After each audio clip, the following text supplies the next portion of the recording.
అందరికీ నమస్కారం. Welcome to untold history Telugu channel. పాకిస్తాన్లో మరోసారి భయంకరమైన బాంబు దాడి జరిగింది. స్పాట్లో 16 మంది చనిపోయారు. జమియత్ ఉలేమా ఈ ఇస్లాం సమీ JUIS దీని చీఫ్ మౌలానా హమీద్ హక్కానీ అనే అతడు మరణించాడు. నేను నిన్ననే ఒక వీడియో పాకిస్తాన్ గురించి చేశాను. అందులో మనం చెప్పుకున్నాం కదా, పాకిస్తాన్లో 100 టెర్రరిస్టు గ్రూపులు ఉంటాయి, అవి ప్రతిరోజు ఎక్కడో ఓ చోట నరమేధం జరుపుతూనే ఉంటాయి అని. మరి మనం చెప్పుకున్నట్టే ఈరోజే అలా జరిగింది. ఇదే పాకిస్తాన్ స్పెషల్. చిత్రం ఏమిటి అంటే, దాడి జరిపిన వారు ఇస్లాం మతానికి చెందిన వారే, దాడికి బలైన వారు కూడా ఇస్లాం మతస్థులే. వారు ఒకరికి ఒకరు ఇతర కమ్యూనిటీకి చెందిన వారైతే కాదు. ఇందులో మరింత చిత్రం ఏమిటి అంటే, బాంబు దాడి సరిగ్గా మదర్సాలో భక్తులు ప్రార్థనలు చేస్తున్న సమయంలో పేలడం. ఇద్దరి మతము ఒక్కటే, ఇద్దరి దేవుడు ఒక్కడే, ఇద్దరిలో ఉన్న భక్తి ఒక్కటే. కానీ భక్తులు అని కూడా చూడకుండా సరిగ్గా ప్రార్థనలు చేస్తున్న వారిపై బాంబులు పేల్చి లేపేశారు. మరి వీరి దేవుడు ఎలా క్షమిస్తాడు? పైగా వీరు కూడా జిహాద్ అంటారు. కట్ చేస్తే భారత్లో కొంతమంది పాకిస్తాన్కి వీరాభిమానులు ఉంటారు. ఇక్కడ పుట్టి, ఇక్కడ పెరిగి, ఇక్కడ తిండి తింటూ, దర్జాగా రుబాబుగా బతుకుతూ ఈ దేశాన్ని కాదని పాకిస్తాన్ అంటే పడిచేస్తారు. క్రికెట్ లాంటి స్పోర్ట్స్ జరిగితే, భారత్ పాకుల మధ్య జరిగితే పాకిస్తాన్కి జై కొడతారు. కేరళ, వెస్ట్ బెంగాల్, కాశ్మీర్, పాత బస్తీ లాంటి ప్రాంతాల్లో చాలాసార్లు పాకిస్తాన్ జెండాని ఊపుతూ పరవశించిపోతూ ఉంటారు. మరి వీరు ఒకసారి నిన్న జరిగిన ఈ బాంబు దాడిని చూడాలి. ఇక్కడ పాకిస్తాన్ జెండాలు ఊపిన వారు వెళ్ళి అక్కడ పాకిస్తాన్లో బాంబు మోతల మధ్య జీవించగలరేమో ప్రయత్నించాలి. రావణ కాష్టంలా ఉగ్రవాద జ్వాలల్లో చిక్కుకుని విలవిలలాడుతూ రక్తమోడుతున్న పాకిస్తాన్ని చూసి ఛాతీ చరుచుకుని పొంగిపోయేవారు మరి ఇదేమిటి, ఎవరిపైన దాడి చేస్తున్నారు, చంపుతున్నది ఎవరు, చస్తున్నది ఎవరు అనేది చూడాలి. ఇక్కడ పాకిస్తాన్ జెండా ఊపే కంటే అంత గొప్ప పాకిస్తాన్కి వెళ్ళి అక్కడ బాంబుల మోతల మధ్య ఎప్పుడు చస్తామో కూడా తెలియని భయం కోరల మధ్య బతికి చూడాలి.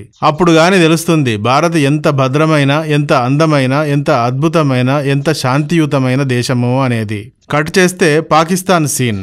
బాంబు దాడి జరిగిన ప్రాంతం పేరు ఖోరా ఖట్టకులోని దారుల్ ఉలాం హక్కానియా మసీదు. నిన్న శుక్రవారం కదా, పాపం శుక్రవారం ముస్లింలకు ప్రత్యేకమైన రోజు. వారంలో 7 రోజులు ఉంటాయి. 7 రోజులు కూడా ప్రతిరోజు ముస్లింలు భక్తితో నమాజులు చేసుకుంటూ ఉంటారు.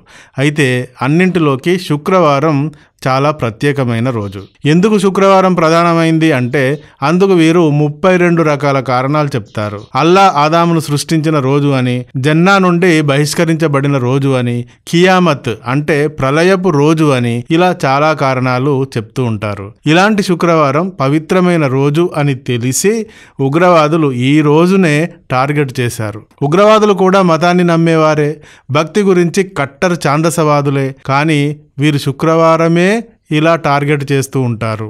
మరి వీరి దేవుడిపైన నమ్మకం ఉన్నట్టా లేనట్టా, అదేంటో వీరికి అవగాహన ఉందంటారా? సీన్లోకి వస్తే ఇది కేవలం బాంబు దాడి కాదు, ఇది ఒక ఆత్మాహుతి దాడి. చనిపోయిన 16 మందిలో మౌలానా హమీద్ హక్కానీ కూడా ఉన్నాడు. ఇతని సోదరుడు మౌలానా అబ్దుల్ హక్కానీ అను అతడు దారుల్ ఉలాం హక్కానియా మసీదు ఆవరణ నుండి అంతా నమాజు పూర్తి చేసుకుని బయలుదేరుతూ ఉండగా పేలుడు పదార్థాలు నిండిన షర్టును ధరించిన ఒక ఆత్మాహుతి దళ సభ్యుడు మా సోదరుడు హమీద్ హక్కానీకి సమీపంగా నడుచుకుంటూ వెళ్ళాడు. తర్వాత తనను తాను పేల్చుకున్నాడు. మా సోదరునితో సహా చాలా మంది అక్కడికక్కడే ప్రాణాలు వదిలారు. 2 డజన్ల మంది కంటే ఎక్కువ గాయపడ్డారు అంటూ చెప్పాడు. ఇలా పాకిస్తాన్ మళ్ళీ నెత్తురోడింది. ఇది పాకిస్తాన్కి బాగా అలవాటైపోయింది. చూడగా వీరికి చంపటం చావడం కూడా నిత్య కృత్యంలా మారింది. పైగా వీరు వచ్చి కాశ్మీర్ను గురించి, కాశ్మీరు ప్రజలపై జరుగుతున్న హింస అంటూ ఫేక్ కబుర్లు చెప్తారు. కట్ చేస్తే ఎక్కడైతే ఈ ఆత్మాహుతి దాడి జరిగిందో ఈ మదర్సా పేరు దారుల్ ఉలాం హక్కానియా. దీనికి మరొక పేరు కూడా ఉంది, జామియా దార్ ఉలూమ్ హక్కానియా అంటూ. పాకిస్తాన్లోని ఖైబర్ పఖ్తూన్ఖ్వా ప్రావిన్స్లోని అఖోరా కట్టక్ అను సిటీలో ఇది ఉంది. ఇది సున్నీ ఇస్లాం యొక్క హనాఫీ దేవబందీ విద్యని ప్రచారం చేస్తూ ఉంటుంది. దీనిని మౌలానా అబ్దుల్ హక్ అనే ఆయన స్థాపించాడు. ఇక్కడ చదివిన వారికి ఈ పాఠశాల జిహాద్ పాఠాలను నేర్పిస్తుంది. కాబట్టి దీనిని జిహాద్ యూనివర్సిటీ అని పిలుస్తారు. విషయం ఏమిటి అంటే తాలిబాన్లు చాలా మంది ఇక్కడే చదివి జిహాదీలు అయ్యారు. సో ఇది ఒక తాలిబాన్స్ జిహాదీ యూనివర్సిటీ అన్నమాట. ఈ మదర్సాను స్థాపించిన అబ్దుల్ హక్ కుమారుడే సమీ ఉల్ హక్. ఈ సమీ ఉల్ హక్ నే తాలిబాన్ పితామహుడు అంటారు. తాలిబాన్ నాయకుడు ముల్లా మొహమ్మద్తో ఇతనికి సన్నిహిత సంబంధాలు ఉండేవి. అయితే సమీ ఉల్ హక్ 2019లో హత్య చేయబడ్డాడు. ఇతని కొడుకే ఇప్పుడు ఆత్మాహుతి దాడిలో హత్య చేయబడిన హమీద్ ఉల్ హక్ హక్కాని. ఏమైతేనేం గాని ఇతనిది కూడా సహజ మరణం కాదు. పాకిస్తాన్లో ఇలా ఆత్మాహుతి దళాలకు కరువు ఉండదు. డ్రోన్లలాగా ఈ ఆత్మాహుతి దళాలను కూడా పెద్ద ఎత్తున స్టాక్ పెట్టుకుంటారు, పెంచుకుంటారు. ఎక్కడైనా లేపేయాలి, ఎవరినైనా లేపేయాలి అనిపిస్తే చాలు వాడి మెడలో బాంబుల మాల వేసి వెళ్లి పేల్చి చావమని సిగ్నల్ ఇస్తారు. వాడు డ్రోన్ లాగా వెళ్లి డామ్మని తనని తాను పేల్చుకుని ముందు చచ్చి ఇతరులను చంపుతాడు. డ్రోన్ అయినా వెళ్లి టార్గెట్ ని కొట్టి రిటర్న్ వస్తుందేమో గాని ఈ సూసైడర్ కి మాత్రం రిటర్న్ వచ్చే ఆప్షన్స్, సిగ్నల్స్ ఉండవు. చంపటం, చావడం, వీరికి 2 సిగ్నల్స్ మాత్రమే ఫీడ్ చేయబడి ఉంటాయి. ఇక ఇలాంటి వారిని, ఇలాంటి దేశాన్ని చూసి మన దగ్గర కొందరు పాకిస్తాన్ అంటే పడి చస్తూ ఉంటారు. సీన్లోకి వస్తే తాలిబాన్స్ యొక్క మదర్సా, మసీదు అది. అక్కడ చనిపోయింది తాలిబాన్ మత గురువు అనేదైతే స్పష్టమైంది. ఆఫ్ఘనిస్తాన్ సరిహద్దుకు కొద్ది దూరంలో పాకిస్తాన్ భూభాగంలో ఉన్న ఈ మదర్సా 1990 ప్రాంతంలో తాలిబాన్ ఉద్యమానికి లాంచ్ ప్యాడ్గా ఉండేది. దీనిని ఇప్పటికీ రాడికల్ ఇస్లామిస్టులకు ఇంక్యుబేటర్గా వర్ణించి చెప్తారు. 1990లో తాలిబాన్లను అక్కున చేర్చుకుని చేరదీసింది పాకిస్తాన్. పాకిస్తాన్లో అనేక మంది తాలిబాన్లు ఉంటారు. పాకిస్తాన్ ప్రభుత్వంలో కూడా తాలిబాన్ భావాలు గలవారు పదవుల్లో ఉంటారు. ఇప్పుడు చనిపోయిన మౌలానా హమీద్ ఉల్ హక్కానీ తండ్రి మౌలానా సమీ ఉల్ హక్ పాకిస్తాన్ సెనేట్లో సభ్యునిగా చేశాడు. ఇప్పుడు చనిపోయిన హమీద్ కూడా 2002 నుండి 2007 మధ్య పాకిస్తాన్ అసెంబ్లీలో మెంబరుగా ఉన్నాడు. ఇలా వీరు తాలిబాన్ మద్దతుదారులు అయినప్పటికీ పాకిస్తాన్ ప్రభుత్వంలో ఒకరుగా పనిచేశారు. ఇప్పుడు ఏమైంది? తాలిబాన్స్తో పాకిస్తాన్కి విభేదాలు ఏర్పడ్డాయి. సందు దొరికితే చాలు ఒకరితో ఒకరు ఫైట్ చేసుకుంటూ ఉన్నారు.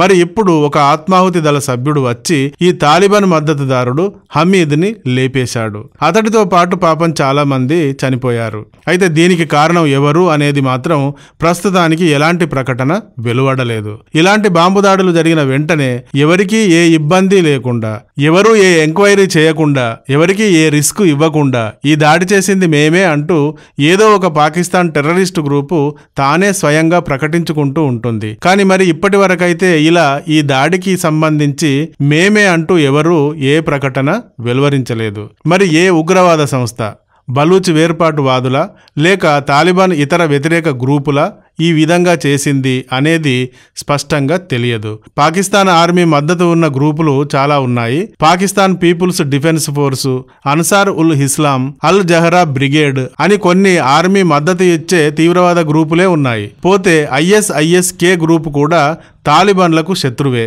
బలూచ్ లిబరేషన్ ఆర్మీ, జైష్ అల్ ఉద్లు లాంటి గ్రూపులు, షహవత్-ఇ-ఇస్లామియా, కౌంటర్ టెర్రరిజం డిపార్ట్మెంట్, లష్కర్-ఇ-జంగ్వి, సిపాహ్-ఏ-సహబా, తెహ్రీక్-ఏ-లుబ్బాయి పాకిస్తాన్ అనే కొన్ని టెర్రరిస్టు గ్రూపులకు తాలిబాన్లు అంటే పడదు. మరి వీరిలో ఎవరైనా ఈ దాడికి కారణమా అనేది కూడా ఇప్పటి వరకు తెలియదు. ఎవరు చేశారు అనేది తెలియడానికి కొన్ని రోజుల సమయం అయితే పట్టవచ్చు. ఎందుకు చేశారు అన్న ఆసక్తి అయితే మనకు పెద్దగా అక్కరలేదు. ఎందుకంటే వారికి కొట్టుకు చావడం బాగా అలవాటు కాబట్టి అలానే చస్తారు అనుకోవచ్చు. మరి దీని గురించి మీరేమంటారు ఫ్రెండ్స్? ఈ వీడియో కానీ నచ్చితే ఒక లైక్ ఇవ్వండి. అలాగే ఇంతవరకు మా ఛానల్కి సబ్స్క్రైబ్ చేసుకున్నట్టయితే వెంటనే సబ్స్క్రైబ్ చేసుకోండి. ఇలాంటి వీడియోల నోటిఫికేషన్స్ కొరకు బెల్ ఐకాన్ని కూడా క్లిక్ చేయండి. Thank you for watching.